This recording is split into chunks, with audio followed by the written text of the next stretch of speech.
Hello everyone, I hope you're doing well and being in quarantine today. It's such a rainy day, so I thought I'd open this book and we'll read it. I'll have another video where I'm reading the rest of chapter 1 today, but I want to go ahead and go over these questions that were from our last reading. So the first question is, what information does Serafina want to know from her pa? And if you look on page, if you're following along in your own book, I had a couple people said they were going to order a book and follow along, which is great. If not, if you're just listening, I flipped back to page 11.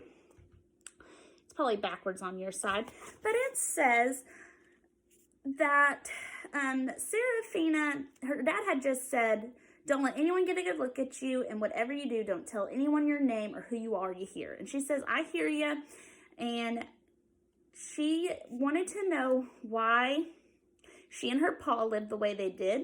She didn't know why her father had hid her from the world, why he was ashamed of her. One thing, she knew that she loved him and that she didn't want to cause him any trouble. So that was something that she learned. She wanted to know some things about her mom. It says that she knew that was something that would shake him up if she asked him, and she never did.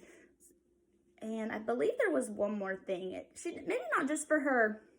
It says, with her mama, it says that her father refused to talk about her, so there wasn't anyone else besides her and her pa that made the basement their home for as long as she could remember. But there were other things that she's curious about now, not just with her pa. She wants to know what would happen if she ran into someone from the Biltmore house, like the nephew or Mr. or Mrs. Vanderbilt, or she called Mrs. Vanderbilt Mrs. B. Like if she was to run to her, what would happen and things like that. So a lot of things are going through her mind right now. The second question I had, it wasn't really a question. It would just says, draw a picture of what you imagine Serafina looks like. And I said I would add your picture in the next video. I'm actually going to do a video tutorial on how to draw her. I'm not a very good drawer, but that is something that I have practiced these past couple of days. Being in quarantine is working on something that I'm not very good at. So maybe you're not a great drawer and you can follow along, and that will be posted in just a couple of minutes. And so you can follow along if you haven't drawn a picture of her. And then it says, what do you think happened to the girl? Now, the girl that I'm talking about was not Serafina necessarily. If you followed along and read, there was a girl at the very, very end, and she said it was just like a little bit younger maybe than herself, Serafina. And it says she couldn't see what happened next, but suddenly the girl let out a blood-curdling scream. And she wanted to help her, but Serafina said she felt stuck. So what happened to her? I'm not sure what happened to her. I'm very curious to figure out what happened, though.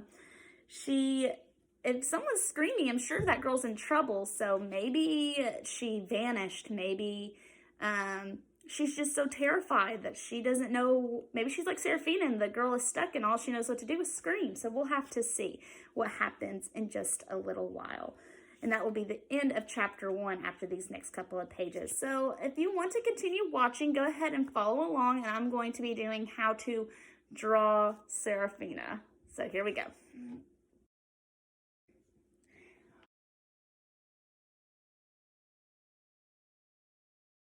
Alrighty, here we go. We are going to do a drawing tutorial on how to draw Serafina. So first thing I got is something to bear down on because I'm in the floor on my rug. I got some paper, which I got 2 index cards to draw down on. I have the directions that I've printed out of how to draw Serafina. I'm going to keep the book also close by so I can refer back to that if I need to. Look at her on the cover and base my drawing off this, so that's a good reference. And then I got a bunch of different colored markers, so we'll keep those there. All right, first thing you're gonna need though is a pencil with an eraser, or a pencil and an eraser by the side. And the first thing our directions say to do is use a pencil, space your paper in 6 sections. So I'm going to draw a slight line about maybe an inch. You can always use your finger to kind of judge that. And I'm going to keep my paper by the side. I'm going to put this in 6 even sections.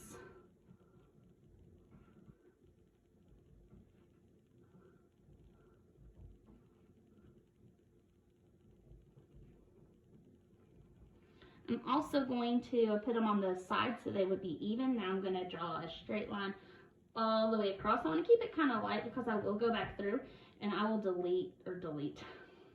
I will erase some of these lines.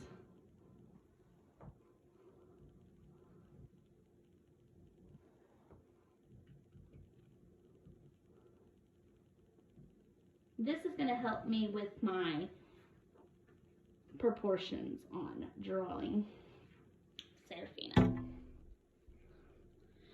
Now the next step says, draw a line from line 2. Oh, so let's go ahead and let's number our lines. So 1, 2, 3, 4, 5, 6. So draw a straight line from line 2 to 4. Give a finger space and draw the second line. So start from line 2, draw a straight line. If you want a ruler or anything like that, you can have it, but I'm just gonna free draw. Give a finger space and draw it again.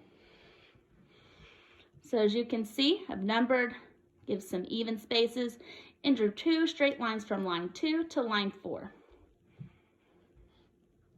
From the bottom of the first line, you are going to draw a giant W to connect to the second line.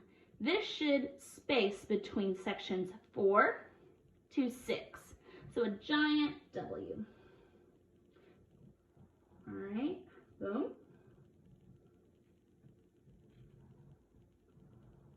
Boom. Boom. There we go. There's my W. Kind of looks like the legs now. Draw 2 sideways ovals, feet, on the bottom of the points in section 6. So here's the line for 6, and it says to draw 2 ovals as feet.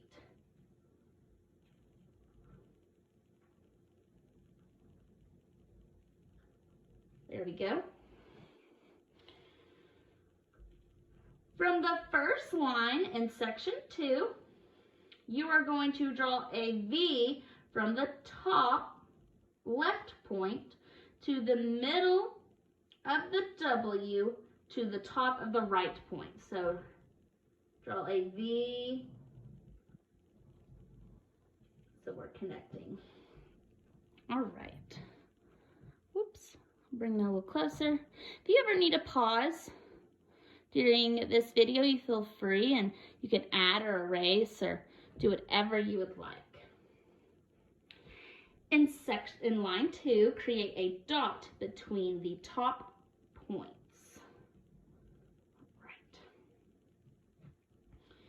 From the top point of the W, draw a triangle with the top point and the middle connected dots. That's kind of confusing, but what it means is you're just going to draw a triangle and not draw the line in the middle, but almost like an upside down V, and you're just going to go up to that point, a little off, and then go down.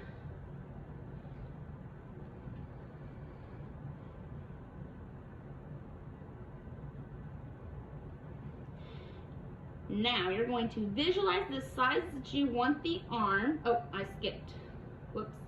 Draw a diagonal line from the top of the first original line. Repeat on the opposite side. So this was our original line right here. So you're going to draw a diagonal. So there we go. And then another diagonal on the other side. Ooh, that's a little far, but we'll fix it in a minute. So just draw 2 diagonal lines. Now it says visualize what size you want the arms to be and draw a second diagonal line under the first diagonal line. So I'm going to draw from right here. I'm going to come down. Here we go. Over here, I'm going to start that inner line, and we're going to come down. And I'm going to actually pull this line and erase it there. All right. Draw 2 circle hands on the bottom point of the diagonal lines on line 4. So instead of drawing diagonal lines, I'm going to kind of draw some hands that kind of look like mittens. maybe that'll be my next video on how to draw hands. Alright. Draw the head as an upside down egg. Remember, her face had a particular angularity of the cheeks.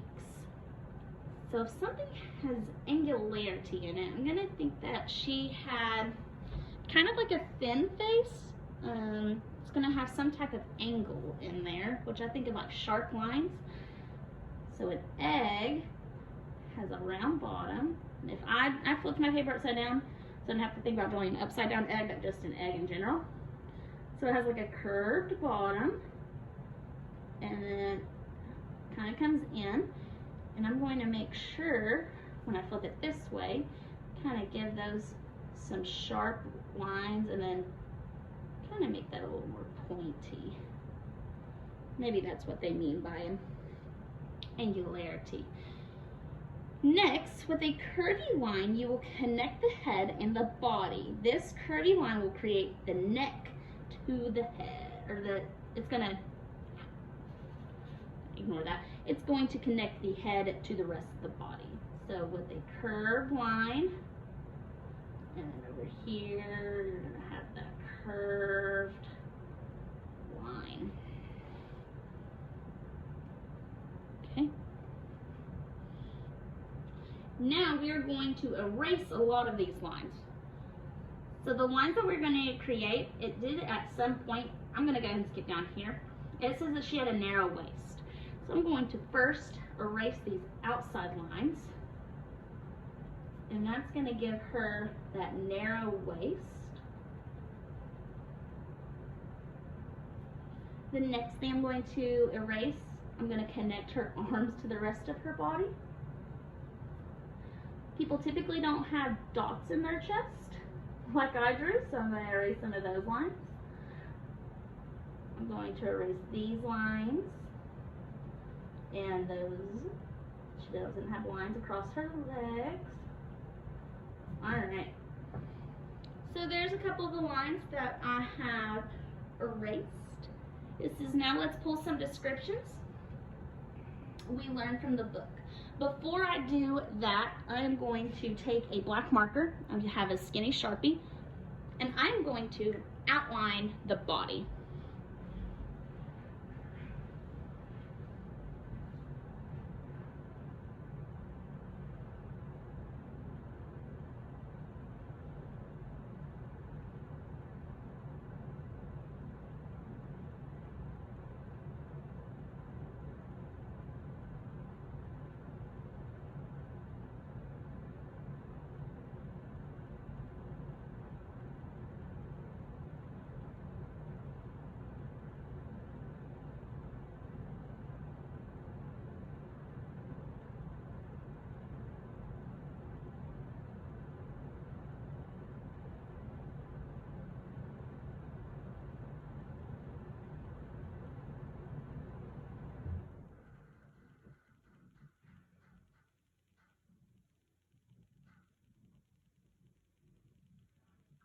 There we go. So now it's all outlined.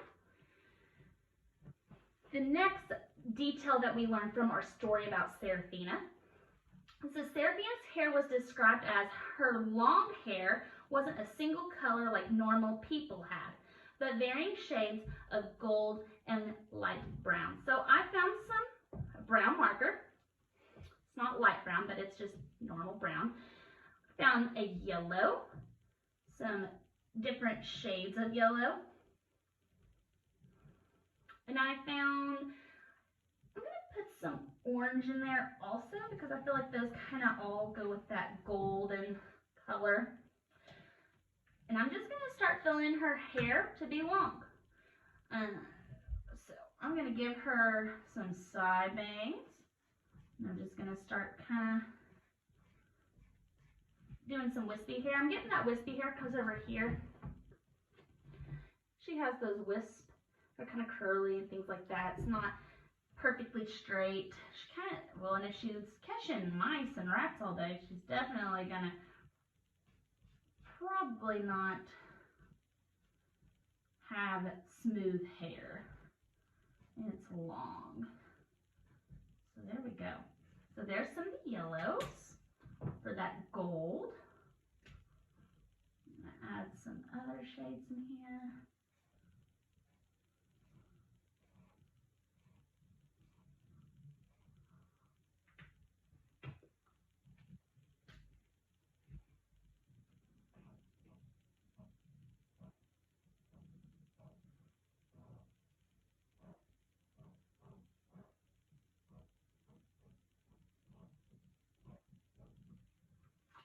Then I'm gonna add some of that orange in there for some of those golds.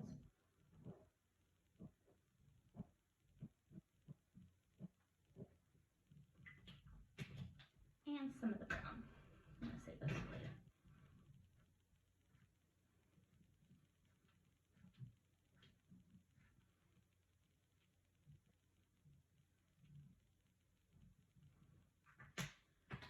Okay.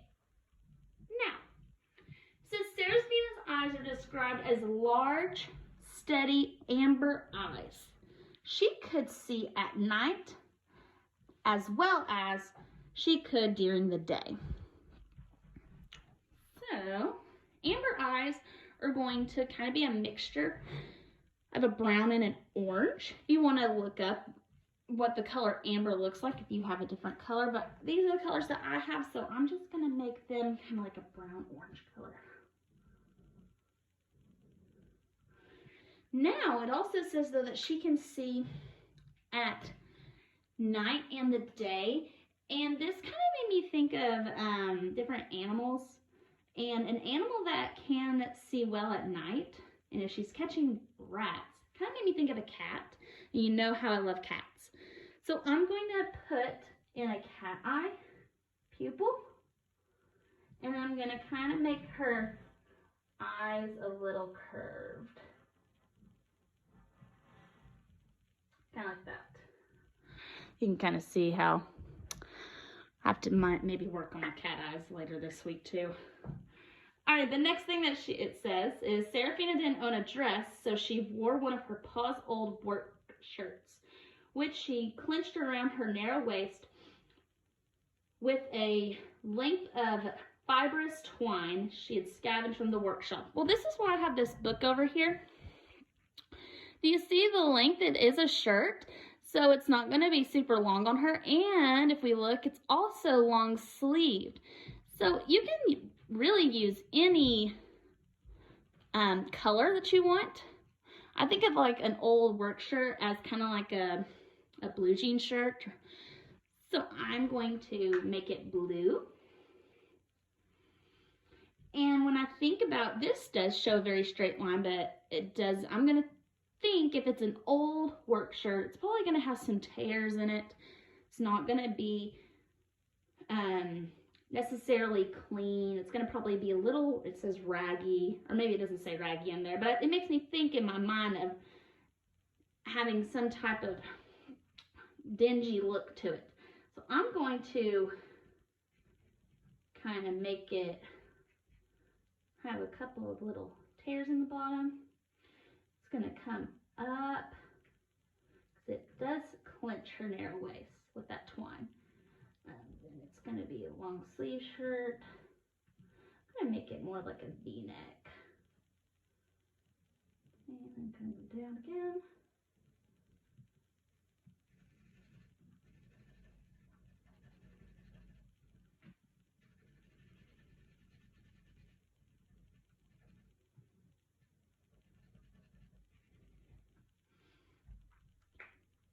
And then twine is kind of like a yellow-brown color.